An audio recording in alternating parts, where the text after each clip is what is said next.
Welcome back to Intro to Physical Anthropology. I'm David Leitner, I'm your instructor. This week we are talking about Homo sapiens, and I'm going to start things off with a quick introduction to, anatomically anyways, what sets Homo sapiens apart from other hominins. And we'll start off here now with a little recap of the climate situation over the time period we're talking about. So let's get started. So, just to remember, the context we're looking at here is these last 200,000 years. So the sort of top of the chart on the right here. We're not going to pay attention to the splitter view. We're going to hang with the lumpers for now. And we've got a situation where Homo erectus has spread out, diversified in various regions across the world.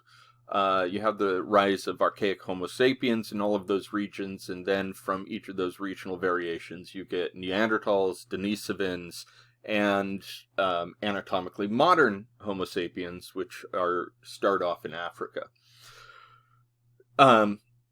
We're now looking at these anatomically modern humans here. They start off in Africa, and then by somewhere between 70 and 100,000 years ago, they make their way into Europe and Asia, and basically repeat the Homo erectus sort of migration, dispersal out of Africa.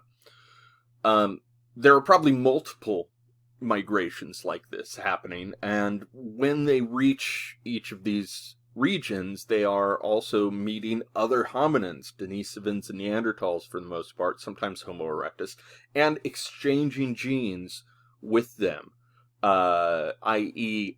mating, having children.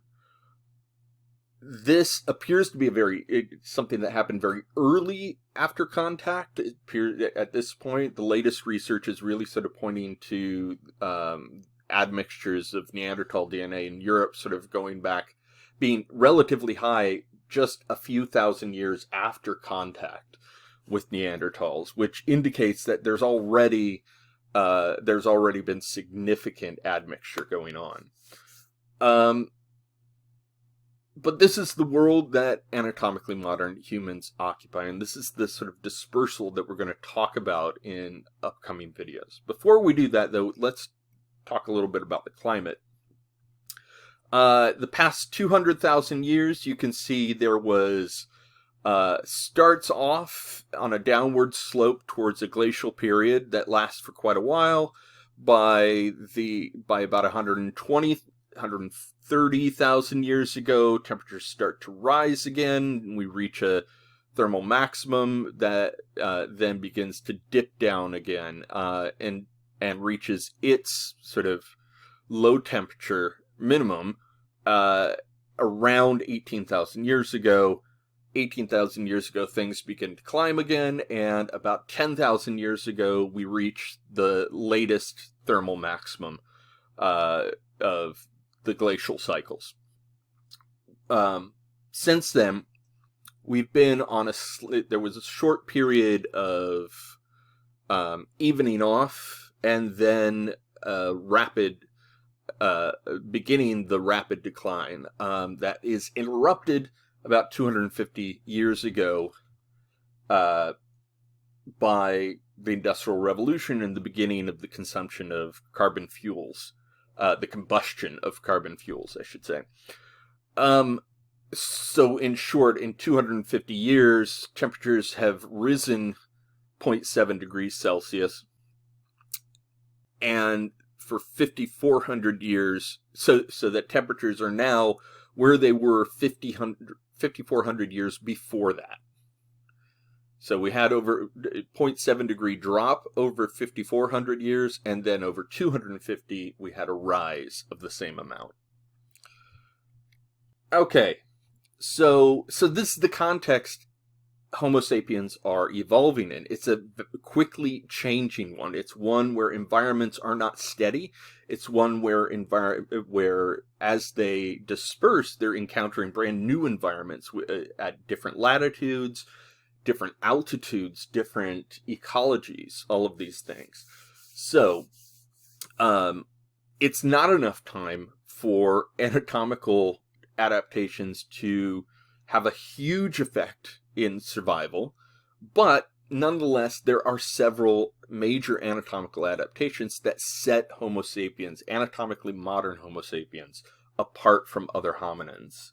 So the first is that although in the beginning many of the skulls of anatomically modern humans are more robust, they eventually become much more gracile than other hominins, including the postcranial anatomy. One of the interesting things about postcranial anatomy is, compared to Neanderthals, we don't have a complete postcranial specimen of Denisovans, so we can't be entirely sure, but we can surmise they're more closely related to Neanderthals, so they're probably similar. But Neanderthals are very short in stature, very cold adapted, with short limb to torso ratios and a high and a low surface area to volume ratio.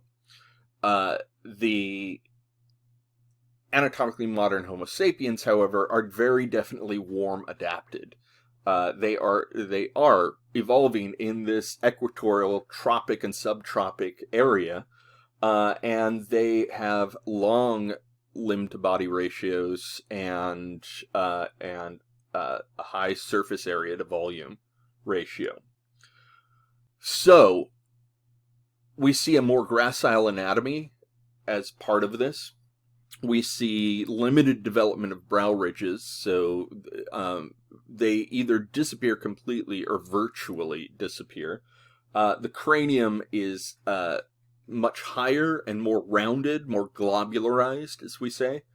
There is a prominent mastoid process. The face is more agnathic, it's more retracted, and it has a canine fossa, which is a feature that allows both nerve and blood vessels to go from the interior of the cranium to the exterior. Teeth and jaws, as part of that agnathic trend, have also gotten much smaller, and there's less of a focus on mastication, chewing. And finally, and it's unclear exactly why, but we develop a chin. So our jaws, instead of just sort of curving back at the front, jut out a little bit to varying degrees. Some of us have more chin than others, so. That's not bone, though. That's a few too many good meals. All right. So let's take a look at these skulls. You can see when we compare archaic Homo Neanderthal and anatomically modern Homo sapiens, two main features that stand out, maybe three actually. Much smaller face, absence of significant brow ridges, and the biggest change of all is the shape of the skull. Keep in mind, cranial capacities, although archaic Homo sapiens tend to be a little bit smaller, Neanderthal cranial capacities seem to be well within the range of modern humans. The only difference is the shape of the skull. Makes it, and the size of the face makes their heads look smaller. But that greater globularization, again, is indicating a great deal of growth in the prefrontal cortex. And as we'll see in future videos, that goes along with more complex tool types, evidence of other kinds of material culture like art and jewelry, clothing, that sort of thing. And clearly more complex behaviors of cooperation are going on as well. This is the mastoid process. It is much more prominent, as you can see here, comparing it, I don't know why I'm pointing at the screen. You can't see where I'm pointing. Here we go. It's very prominent in anatomically modern Homo sapiens, but in both of the Neanderthal and the archaic skulls, it is relatively absent. It's more or less flat. This seems to be an adaptation for, it's muscle attachments. go on there, and it seems to sort of play a role in helping balance the skull. In fact, actually, Neanderthal skulls are, the weight is distributed a little differently than our skulls. Our skulls may be a little more efficient for running, for instance, as opposed to walking. So when we run, our heads stay more stable and don't sort of bounce up and down like that as much. So there may be more emphasis on the kinds of muscles that sort of help stabilize the neck and the skull there. And then, of course, the canine fossa, which is absent in the other two skulls. Finally, as I mentioned, this is the chin. This is, if anything is uniquely human, it's probably the chin. Most other features seem to be extensions of trends that have been going on in the hominin tribe for quite a long time. But in anatomically modern humans, for the first time, we see the appearance of the chin.